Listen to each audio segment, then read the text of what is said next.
Hello everyone, आज है 1 जुलाई और आज इस वीडियो में हम बात करने जा रहे हैं ओएनजीसी के बारे में। 131 रुपए का शेयर है, तकरीबन 13 से 14% की भयंकर गिरावट यहां पर देखने को मिली है। और सिर्फ ओएनजीसी ही नहीं, ऑल इंडिया लिमिटेड के शेयर में भी गिरावट है, 15% की गिरावट है। और इस गिरावट की वजह है सरकार का एक फैसला।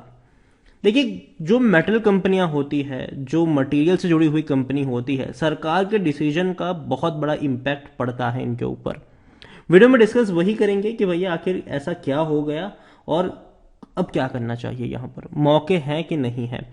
वीडियो को शुरू करूं उससे पहले अगर आपने अभी तक चैनल को सब्सक्राइब नहीं किया है तो प्लीज अभी इसे सब्सक्राइब कर लीजिए, क्योंकि आगे भी बहुत सारे वीडियोस हैं जो आपको काफी ज्यादा हेल्प करेंगे। तो 131 रुपए का शेयर है ओएनजीसी का। गिरावट जरूर आई है, 13% की गिरावट है। और पिछले एक महीने में अगर हम देखें तो पिछले एक महीने में ओएनजीसी लिमिटेड के शेयर में 12% की गिरावट है। हालांकि शेयर इससे पहले भी अगर आप देखें तो 165 से 134 रुपए तक टूट गया था, लेकिन दोबारा बाउंस बैक आया, 155 के करीब पहुंचने ही वाला था कि गिरावट आई। और आज एक ही खबर ने इसकी हालत खराब कर दी, और वो खबर थी सरकार का एक फैसला। यहां पर देखिए कि ओएनजीसी एंड ऑयल इंडिया के शेयर में गिरावट है, क्योंकि गवर्नमेंट ने भैया टैक्स इंपोज किया है, टैक्स लगाया है यहां पर। अब कौन सा टैक्स है? तो एक टैक्स ये है कि आफ्टर, देखिए, sing on 1 July after government impose a special additional excise duty. अब कितनी लगाई है? तो 23,250 पर, मतलब 23,250 रुपए पर ton of crude oil production. तो सरकार की तरफ से भैया बहुत बड़ी ड्यूटी लगाई गई है, टैक्स लगाया गया है। यहां पर देखिए कि in a wide ranging notification by the government has sought to, आप देखिए तो out of some size benefit rate by, यहां पर डोमेस्टिक ऑयल प्रोड्यूसर के लिए and crude oil refineries the government has impose special excise duty. हालांकि जो यहां पर किनको दिक्कत आ रही है कि भैया जो producer and crude oil refiners है, और उसमें रिलायंस इंडस्ट्रीज भी है, और यही वजह है कि रिलायंस इंडस्ट्रीज में भी 7.5% की गिरावट देखने को मिली है। यहां पर आप देखिए कि सरकार ने टैक्स लगाई है यहां पर, और the imposition of the new excise duty will severely restrict the benefit from elevated global crude oil price to earning of companies like ONGC and oil India. तो इनके भैया अर्निंग पर असर पड़ेगा आने वाले दिनों में, और यही वजह है कि सरकार ने जो टैक्स लगाया है वो इनको कहीं ना कहीं महंगा पड़ रहा है, और यही वजह है कि गिरावट भी आई है। अब जाहिर सी बात है, एडिशनल पैसा इनको टैक्स के तौर पर देना पड़ेगा, मार्जिन पर प्रेशर आएगा, जिसकी वजह से कंपनी को जितना प्रॉफिट हो रहा है वो उससे कम प्रॉफिट होगा।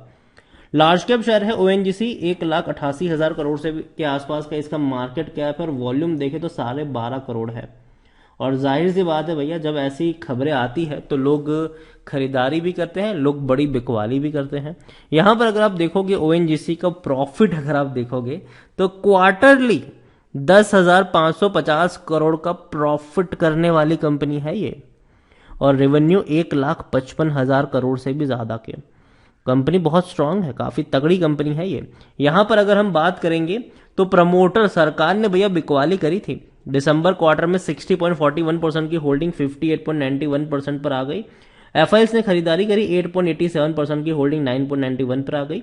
म्यूचुअल फंड और इंश्योरेंस कंपनी दोनों ने ही बिकवाली करी थी। 6% की होल्डिंग म्यूचुअल फंड के पास है, 10.34% इंश्योरेंस कंपनी के पास है। ओएनजीसी एक सरकारी कंपनी है, और जाहिर सी बात है सरकारी कंपनी है तो प्रेसिडेंट ऑफ इंडिया सबसे बड़े प्रमोटर रहेंगे, और एक भी शेयर गिरवी नहीं है। एलआईसी की भी बहुत बड़ी होल्डिंग है, 9.73% की बहुत बड़ी होल्डिंग एलआईसी भी यहां पर ओन करती है। ओएनजीसी को लेकर अगर हम देखें तो ओएनजीसी में यहां पर इनके प्रॉफिट्स पर सबसे पहले अगर हम नजर करें, उससे पहले इनके रेवेन्यू पर करें तो अब तक का सबसे हाईएस्ट रेवेन्यू जो था वो फाइनेंशियल ईयर 2022 में आया था, 5,31,760 करोड़ से भी ज्यादा का रेवेन्यू, जो अब तक का सबसे हाईएस्ट था। पिछले साल 3 लाख के आसपास था। और प्रॉफिट देखे तो प्रॉफिट भी छप्पर फाड़ के आया है इनका, इतना बड़ा प्रॉफिट आज से पहले नहीं आया। 47,830 करोड़ का प्रॉफिट, जो पिछले साल 20,000 करोड़ के आसपास था, मतलब डबल से भी ज्यादा हो गया इनका प्रॉफिट। तो काफी बड़ी बात है ये, और आने वाले दौर में प्रॉफिट पर असर पड़ेगा, प्रॉफिट कम होगा क्योंकि इम्पोज या जो टैक्स है वो लगा है। यहाँ पर देखिए तो खरीदारी करने का सही मौका कि शेयर ओवरबॉट जोन में नहीं है, काफी सस्ता शेयर है, 4.19 का इसका पी है और सेक्टर पी 13 के आसपास है। 82% एनालिस्ट कहते हैं कि खरीदारी करो और सब कुछ ग्रीन में है, मतलब अच्छी प्राइस पे मिल रहा है। लेकिन फिर भी ये जो खबर आई है वो कुछ दिनों के लिए परेशान करेगी, ठीक है। इसको आज खबर आई है तो भैया आज गिरावट आई है तो अगेन, हालांकि सैटरडे संडे मार्केट क्लोज है, लेकिन जब मंडे को मार्केट खुलेगा, बाजार खुलेगा, तो जाहिर सी बात है थोड़ी और गिरावट देखने को मिलेगी। एक दो दिन ये शेयर प्रेशर में रहेगा, ठीक है। लेकिन जहां तक बात करें खरीदारी की, तो मेरे हिसाब से 120 रुपए के नीचे का जो लेवल है वो ओएनजीसी में खरीदारी के लिए अट्रैक्टिव हो सकता है। यहां पर आप एक साल का इसका ग्राफ यहां पर उठा के देख ले, तो पिछले एक साल में अगर हम देखें तो शेयर इससे पहले 135 तक गया था, बाउंस बैक आ गया था। इस बार ये खबर की वजह से शायद बाउंस बैक आना थोड़ा मुश्किल लग रहा है, लेकिन जो एक बहुत ही स्ट्रांग सपोर्ट कह सकते हो वो 110 120 के रेंज में है।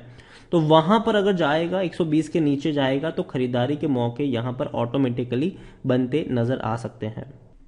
और जिन लोगों ने ऑलरेडी खरीदारी करके रखी है, अगेन कह दूं मैं उनको कि बेचने की जरूरत अब नहीं है। हालांकि इसका मतलब ये नहीं कि तेजी आ जाएगी, थोड़ा और करेक्ट होगा ये आने वाले दिनों में। और ओएनजीसी की अगर हम बात करने जाए तो ओएनजीसी में जो पैसा बना है वो बना है डिविडेंड से बना है। यहां पर देखिए तो 2021 में कंपनी ने 3 बार आपको डिविडेंड पे किया था, 1 रुपये 75 पैसे, 1 रुपये 85 पैसे और 5 रुपये 50 पैसे। 22 में 1 रुपये 75 पैसे का डिविडेंड ऑलरेडी पे कर चुकी है कंपनी, आगे भी पे करेगी आने वाले दिनों में। और अगर बात करें बोनस की, तो बोनस भी कंपनी दे चुकी है 2016 में, 10 में और 6 में। स्प्लिट की बात करें तो एक बार कंपनी स्प्लिट भी हो चुकी है। तो जाहिर सी बात है यहां पर जो पैसा बनता है, सरकारी कंपनी, चाहे आप इंडियन ऑयल में चले जाओ, ओएनजीसी में चले जाओ, ठीक है, गेल इंडिया में चले जाओ, तो जो पैसा बनता है वो सिर्फ बनता है डिविडेंड से बनता है। शेयर प्राइस में कोई बहुत बड़ा जंप नहीं आता है। जब भी कोई बहुत बड़ा जंप आता है सरकार क्या करती है, या तो बड़ा डिविडेंड अनाउंस कर देती है, मतलब कंपनी जो है, या तो भैया बोनस अनाउंस कर देती है। तो अभी के लिए ओएनजीसी को लेकर मेरी एक ही रिकमेंडेशन है कि अभी खरीदारी के मौके नहीं है। सरकार ने भैया बड़ा टैक्स लगाया है इनके ऊपर, कुछ दिनों के लिए चीजें नेगेटिव में हो सकती है, लेकिन कंपनी खराब नहीं है, वापस से बाउंस बैक जरूर करेगी। लेकिन शेयर प्राइस में अब एक बहुत बड़ी तेजी एक्सपेक्ट नहीं कर सकते हैं। यहां पर जो पैसा बनेगा वो सिर्फ और सिर्फ बनेगा डिविडेंड के थ्रू ही बनेगा। इसके अलावा ओएनजीसी के साथ साथ रिलायंस की भी बात कर ले तो 2400 रुपए के आसपास शेयर है ये। गिरावट काफी बड़ी आई है, अगर देखा जाए तो 2800 रुपए से टूटकर नीचे आया है। एक महीने का सबसे बड़ा लो यहां पर बना है, और एक साल का भी जो सबसे बड़ा, एक साल का हालांकि जो लो था वो तो 2000 रुपए के आसपास था, लेकिन इससे पहले अगर हम देखें तो 2200 तक शेयर जा चुका है। अगर 2200 के आसपास यहां पर खरीदारी के मौके बन सकते हैं तो डेफिनेटली आप खरीदारी करना चाहो तो कर सकते हो। लॉन्ग टर्म के लिए बहुत ही बेहतरीन कंपनी है रिलायंस। डेफिनेटली जो फ्यूचर में इसका प्रिडिक्ट कर रहा हूं वो मैं इनका टेलीकॉम का जो बिजनेस है और जो जियो का बिजनेस है, इनका रिटेल का, वो मुझे पसंद आ रहे हैं। ऑयल वाला जो बिजनेस है वो डेफिनेटली इनका सबसे बड़ा कंट्रीब्यूटर है, लेकिन आने वाले दिनों में वो धीरे धीरे थोड़ा कम होता जरूर जाएगा, लेकिन बाकी के लेवर्स जो है वो अच्छा परफॉर्म भी करेंगे यहाँ पर। तो नजर होनी चाहिए रिलायंस के ऊपर भी, और ओएनजीसी 120 के नीचे जाए तो वहां पर मौके बन सकते हैं। वीडियो को यहीं पे एंड करूंगा। पसंद आया हो तो लाइक कर, शेयर कर, चैनल अगर पहली बार है तो प्लीज सब्सक्राइब करें। और ओएनजीसी के बारे में आप क्या सोचते हैं वो भी आप मुझे कमेंट में लिखकर बता सकते हैं। Thank you.